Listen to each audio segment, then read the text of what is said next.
Hey everyone, it's Eva on Eva Responds, and I'm actually in Eva's watering hole right now, but we'll borrow it for a minute. Anyway, I just want to respond to Spooky University's question of the week, which is college education. Wow, that's a big one, because we happen to be dealing with the expense of that as we speak.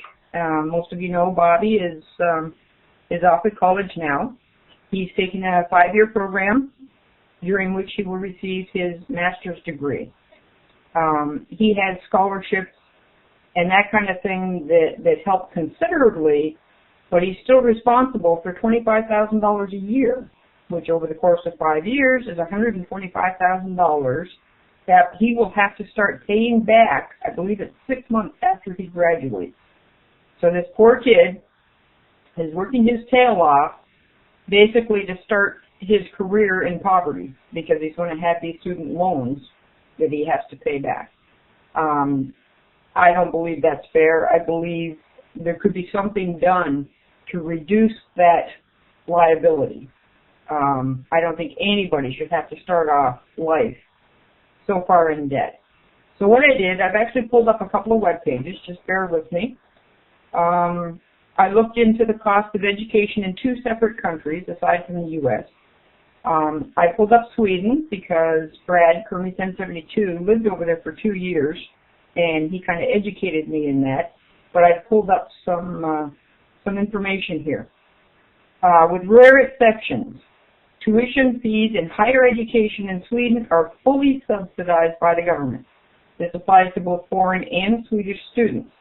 Higher education is financed by the state, a system common to many European countries. That's pretty incredible. You want to go to school? Go. You have no reason not to. The only other expenses, they have student union fees, you have your living expenses, and your books. That's going to be a whole lot cheaper than what it is here. The other country I chose was Canada, just because, Claire, you had mentioned Canada. It's not actually free in Canada. You can get a master's degree that will cost you as low as $9,000 a year. And again, you have to add your books and your living expenses to that. But that's still going to be a lot cheaper than what it is here in the U.S.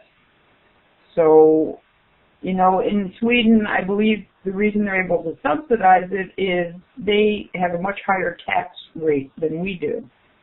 And with that tax rate gives them the subsidized education, but it also helps in care for the elderly. It doesn't cost you an arm and a leg to take care of your elderly family members. So, I mean, most people, oh my God, they want to raise taxes. Well, if they could raise taxes and make these other things affordable, I personally think it would be worth it. So, that's my opinion on the cost of education. When it comes to college professors and teachers and whatnot, I think it's the same as any profession. You have the good and the bad. We just pray that the bad get weeded out fairly quickly. We've talked to Bobby about his teachers, and overall, he's got decent teachers. He's learning. They're challenging him every step of the way.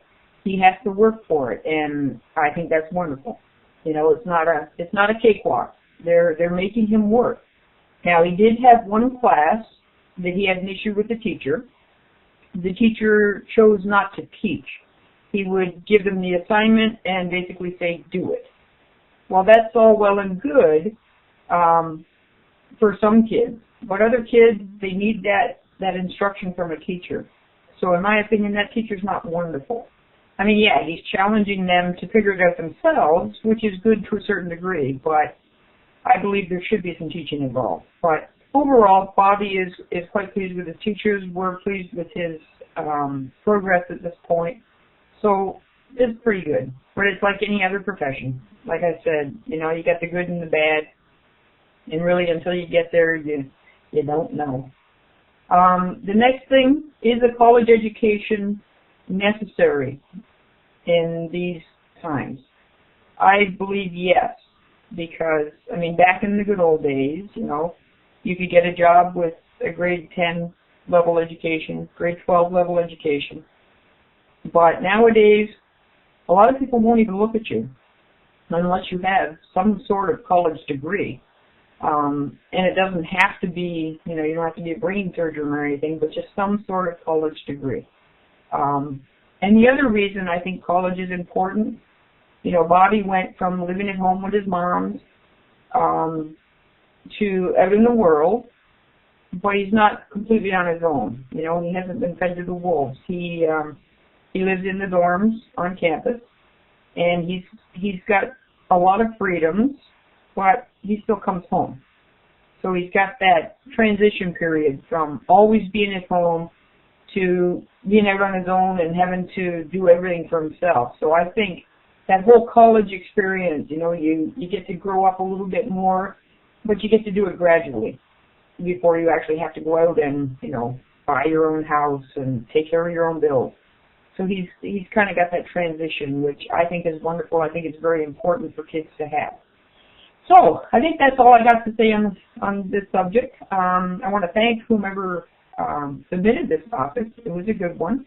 And I thank you, Claire, for bringing it to us.